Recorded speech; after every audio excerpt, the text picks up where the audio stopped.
विद्यार्थी मित्रांनो, आज नवा दिवस, नवी कथा। आजच्या कथेचं नाव आहे सीसीटीव्ही। सीसीटीव्ही माहिती आहे सगळ्यांना? हां, मी सकाळी सकाळी झोपेतून उठलो, दारावरती आवाज झाला, नॉकिंग झालं, दरवाजाजवळ आलो, पाहतो तर काय, एक सुंदर चेहऱ्यावरती स्मित हास्य असणारी व्यक्ती दारामध्ये उभी होती। मी डोळे चोळले, पुन्हा एकदा त्याच्याकडे पाहिलं, त्यानं नमस्कार केला, मी पण नमस्कार केला। मी विचारलो कोण? तर ती म्हणाली, अरे तू ज्याला नेहमी म्हणतोस ना भेटत नाही भेटत नाही भेटत नाही, तो मी देव, आणि मी आज दिवसभर तुझ्या सोबत राहणार आहे। मी फक्त तुलाच दिसेल, दुसऱ्या कोणाला दिसणार नाही। असं म्हणल्यानंतर ती व्यक्ती माझ्यासोबत आतमध्ये आली ना। आतमध्ये आल्यानंतर आमचं हे संभाषण सुरू होतं। तेवढ्यामध्ये आई चहा घेऊन आली। म्हणली कोणासोबत बोलतोय रे? मी म्हणालो काही नाही गाई। चहा घेतला। चहा घेताना चहात साखर जरा जास्तच झाली होती। मी आईवर खेका असणार। तेवढ्यामध्ये माझ्या लक्षात आलं की माझ्या शेजारी देव आहे आणि देवाला ते आवडणार नाही। झालं, चहा झाल्यानंतर मी आंघोळीला निघालो।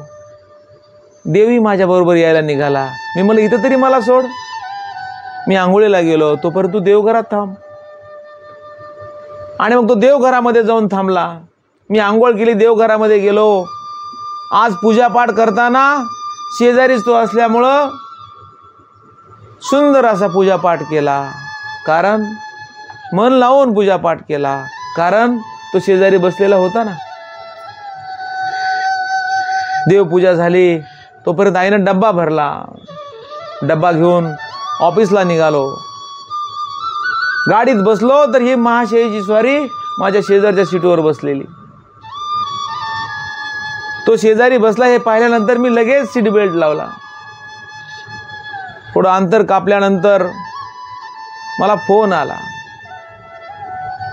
गाडी चालवताना फोन उचलणार एवढ्याच लक्षामध्ये आलं की शेजारी देव बसलेला आहे। गाडी चालवताना मोबाईलवर बोलणं हे काही योग्य नाही। तो फोन घेणं मी टाळलं। ऑफिसमध्ये गेलो। स्वारी माझ्यासोबतच ऑफिसमध्ये पण होती।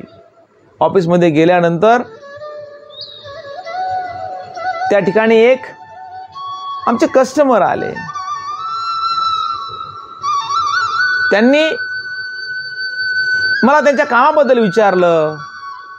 शेजारी हे महाशय असल्यामुळं मला त्यांच्याकडून काही पैसे घ्यायचे होते, परंतु हे शेजारी असल्यामुळे मी त्यांना म्हणालं तुमचं काम संध्याकाळपर्यंत 100% होऊन जाईल।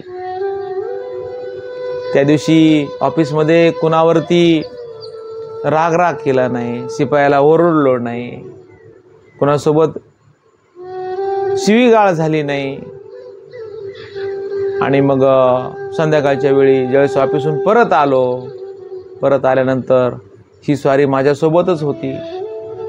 घरी आलो। घरी आल्यानंतर आईनं जेवायला वाढलं, हातपाय धुतले, जेवायला वाढलं। जेवायला वाढल्यानंतर देव माझ्या शेजारीच बसलेले होते। मी पहिला घास घेतला आणि देवांना म्हणला प्रभो घ्या हा घास। आईनं इकडं तिकडं पाहिलं। आई म्हणाली दिवस कोणी कोण उगवलाय आज? मग मी म्हणालो आई आज मी नुसतं जेवण करत नाही, तर आज मी खऱ्या अर्थानं काय घेतोय? प्रसाद घेतोय। हे सगळं झाल्यानंतर पुन्हा एकदा दरवाजावरती नॉकिंग झालं। उठून बघतोय तर काय, तो आईचा आवाज होता। मग लक्षात आलं की मला पडलेलं हे एक सुंदर असं स्वप्न होतं आणि त्या दिवसापासून माझ्या जीवनामध्ये खूप परिवर्तन झालं। मित्रांनो, काय बोध घ्यायचा रे कथेतून? अरे या ईश्वर नावाचा जो सीसीटीव्ही कॅमेरा आहे ना, या कॅमेऱ्यामध्ये आपण नेहमी कैद आहोत। आणि हे ज्या दिवशी आपल्याला कळेल ना, त्या दिवसापासून आपला जीवन प्रवास आहे ना हा सोपा आणि आनंददायी होईल।